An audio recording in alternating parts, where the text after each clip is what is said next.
Hey everyone, it's Mary Claire here. Sorry I've been absent from the podcast, and Georgie has really taken on all of the work here.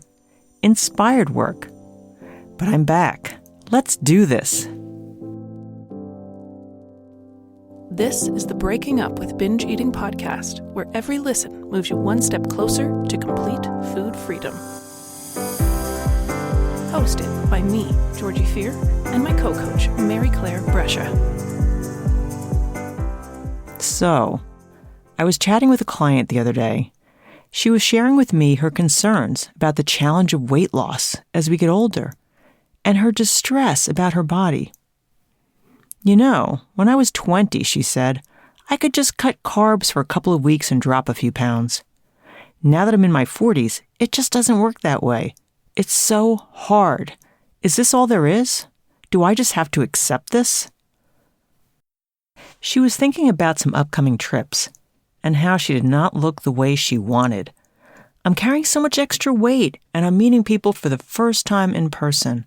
I think they'll be surprised. I want to feel good in my body and this is so uncomfortable. As you might imagine, this is what many coaching conversations sound like. And I'm sure many of you can relate to the challenge of weight loss and the distress at feeling judged for our body size. It's not a fun place to be. Yet, while we continue to talk about this sort of stuff, mostly about difficulties and why now it's so hard, what we weren't doing was taking action. We weren't talking about taking small steps each week and reflecting. Let's unpack this contrast between thinking about a problem versus taking action in this episode. As you all know, thinking about a problem is not enough. In fact, incessant thinking can actually be a detriment. Now, it's true, a lot of the work we do in our program might be considered thinking by an external observer, but let's consider that further. One person may be thinking about problems and they're repeating the same concerns over and over without any new insights, action steps, or mindset shifts, while another person may be noting sabotaging thoughts and writing responses, reviewing their list of personal values, or planning their meals. The first person is likely feeling distressed and ineffective.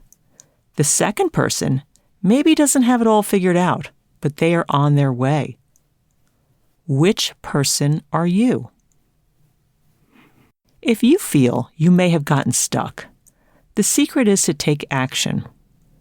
Number 1, pick one focus for the week. Make it really specific and doable.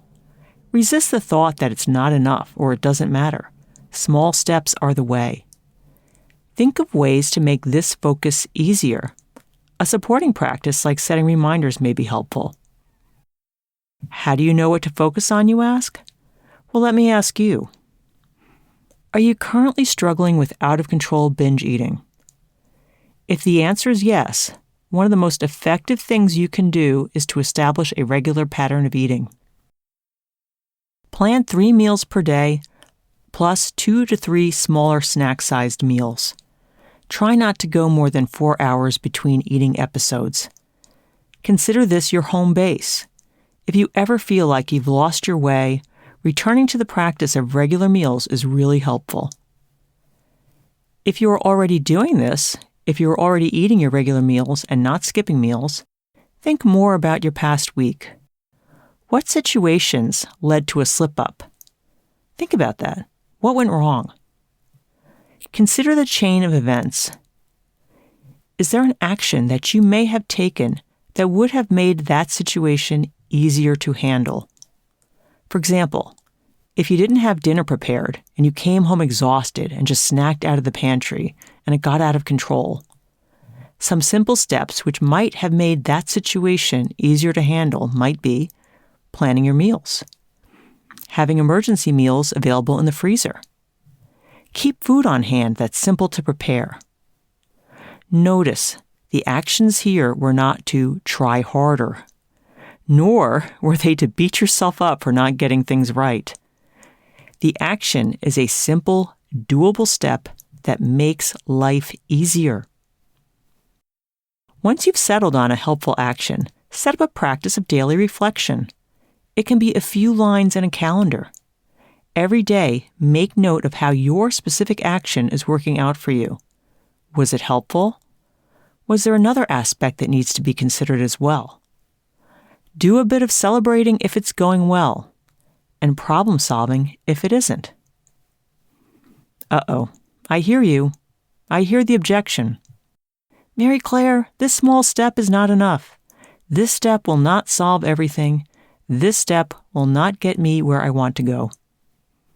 My answer would be, it may not solve everything, but at least now you are headed in the right direction.